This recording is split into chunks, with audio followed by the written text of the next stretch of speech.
G'day, it's fugitive Australian journalist Shane Dowling from the website kangaroocourtofaustralia.com. Now, the National Anti-Corruption Commission, which was set up in July last year, 2023, has had a little bit of media attention recently. Has achieved a few results. One person's been jailed and another person has been charged.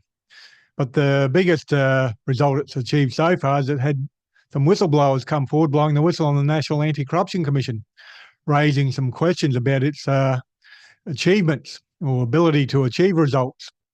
Now, given the National Anti-Corruption Commission has been going less than 12 months, you can't read too much into the whistleblowers, what they're saying, but it's certainly worth noting because they raise legitimate questions, especially with the National Anti-Corruption Commission already having a cloud over it, given that all its hearings are going to be secret hearings, except in exceptional circumstances, then it might have a public hearing. And I've just published an article on the issue, and it's titled "Whistleblowers Shine a Light on One of the National Anti-Corruption Commission's Secret Inquiries." I published that on the 5th of May, and it starts off, "Whistleblowers have exposed the fact that a serious corruption investigation into allegedly corrupt Border Force officers has gone nowhere, even though the investigation finished long ago. And the National Anti-Corruption Commission are sitting on a final report."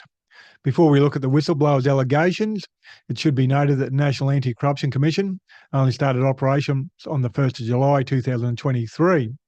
So we should not expect too much at this point. The National Anti-Corruption Commission recently announced its first two criminal charges from its work. On the 13th of March 2024, the NAC announced Operation Barker, former Australian Taxation Office employee, has been sentenced to 5 years imprisonment for corrupt conduct, including accepting bribes from a taxpayer they were auditing in exchange for reducing millions of dollars of personal and business tax debts over a span of 6 years, which ceased only after the former employee's arrest. On the 28th of March 2024, the NAC announced Operation Pelican. Former employee of the Western Sydney Airport has been charged with allegedly soliciting a bribe of $200,000 during the procurement process for a contract to provide services at the airport worth an estimated $5 million. The Australian Federal Police carried out an arrest yesterday, the 27th of March 2024, on behalf of the National Anti-Corruption Commission, following a joint investigation. Now, a link to the full reports to those matters is in the article I just published, and I go on to say in the article, on the 27th of April 2024, the Sydney Morning Herald reported an article titled "A Drug Trafficker, a Burner Phone, and an Open Door at Our Border," which starts off, "A secret corruption inquiry has probed claims that the Australian Border Force's most sensitive division was infiltrated by a criminal syndicate and raised concerns about large-scale traffickers exploiting law enforcement weak points. Among the inquiry's damning discoveries is evidence that a burner phone was passed to a senior official in Border Force's Human Source Unit by associates of Nuruddin Jamal, a convicted drug supplier whose brother is in jail for terrorism offences. The unit was launched in 2018 to cultivate underworld informers to combat the flow of drugs into Australia and rorting the visa system. The inquiry also found that 3 unit members attempted to launch a private security and intelligence firm at the same time as safeguarding the nation's borders, sourcing seed money from an associate of Jamal. Despite the allegations already prompting the quiet scrapping of the 40-person Border Force division after only a few years, the corruption probe remains incomplete after 4 years. The National Anti-Corruption Commission inherited the probe from its predecessor, the Australian Commission for Law Enforcement Integrity. The case now looms as an early test for how the nation's anti-corruption chief, Paul Brereton, will handle corruption inquiries. 7 law enforcement sources who spoke to this masthead anonymously because they were not authorised to speak publicly raised concerns that the Australian Commission for Law Enforcement Integrity's handling of the allegations had led to no public accountability about what went wrong inside Border Force. 4 years after this was uncovered, it seems like it has all been swept under the rug, said one federal law enforcement official. A senior state police officer said, "If this had happened in the New South Wales or Victorian Police Force, there would have been a public anti-corruption hearings and reports to Parliament. There is one rule for state cops and one rule for federal officials. If the NAC doesn't change that, it will have failed." Now, if you go to my website, Kangaroo Court of Australia, you can click on the links and read more about that article. And I go on to say in my article, it's great to see whistleblowers raising concerns about the National Anti-Corruption Commission's credibility and performance. And hopefully more NAC whistleblowers will come forward in the future if need be.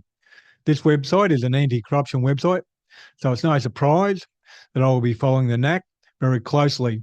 And the above is a follow-up to an article I published in February 2024 titled Prime Minister Anthony Albanese's Biggest Election Lie, the NAC Scam Exposed Further, which starts off, Prime Minister Anthony Albanese promised voters he would clean up government corruption with a genuine National Anti-Corruption Commission when he was campaigning for the 2022 federal election. But as every day goes by, more evidence comes to hand that makes it clearer that there was a big lie by Albanese and the Labor Party. The latest evidence of the big NAC lie is Attorney General Mark Dreyfus being exposed for trying to appoint Labor Party crony Stephen Rothman, who was a New South Wales Supreme Court judge, as a Deputy Commissioner of the National Anti-Corruption Commission.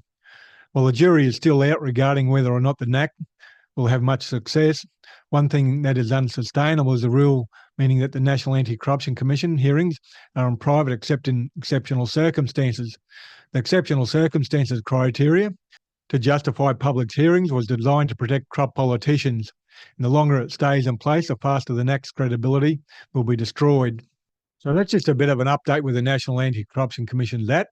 As I say, it's starting to look dodgier and dodgier, especially with the whistleblowers coming forward and saying, hey, there's an inquiry before the NAC and they haven't achieved anything at this point, even though it's been investigated for 4 years, the National Anti-Corruption Commission, well, they're sitting on a final report for some reason.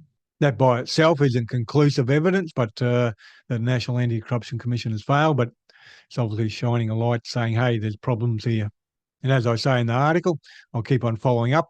Obviously, the National Anti-Corruption Commission is a key area that we'll be focusing on, both with my website and also the YouTube videos.